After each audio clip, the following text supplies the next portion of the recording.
a destination that they know exactly this is what I want to do. Now, there are other people that have done a study on many entrepreneurs that are successful in life, and most of successful entrepreneurs did not start with an end in mind. Did not start with an end in mind. They started with a collection of what they had, and that's why I'm coming to. So now, let's look at then, how do you separate the two? How do you separate the two? Beginning with an end in mind, or creating that end. A man called Stephen Covey, he has a book called The 7 Habits of Highly Effective People. Now, Stephen Covey has come up with the 7 habits, and the second habit in that book is called Begin with the End in Mind. Begin with the end in mind. So now, what Stephen Covey does, or what he says, is before you begin, you must have the destination in your mind. That is one myth of entrepreneurship. That is one myth of entrepreneurship.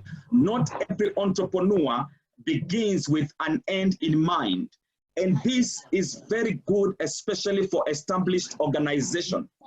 There's a difference between an entrepreneur who is trying to begin life and who is trying to establish himself or herself, and another organization which is established. An organization which is established can begin with the end in mind, but an entrepreneur who is just beginning life may not have this luxury of time to create the end in mind.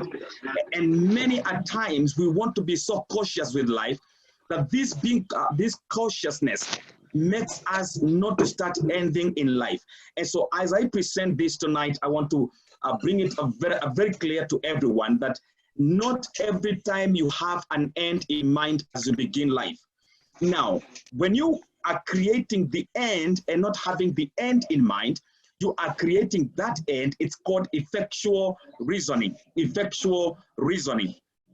Effectual reasoning is different from causal reasoning. Causal reasoning, you are doing it because you have a reason. You have a cause to action. You are doing it because you want to win. You're doing it because you want to achieve a particular goal. You're doing it because you want to kick out poverty. You're doing it because someone else was doing it and you are interested. Now, when you're doing it because you have a reason or the end in mind, that is causation.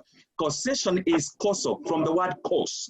When you are doing it because you want to create the end, that is called effectuation, which is based on an effect.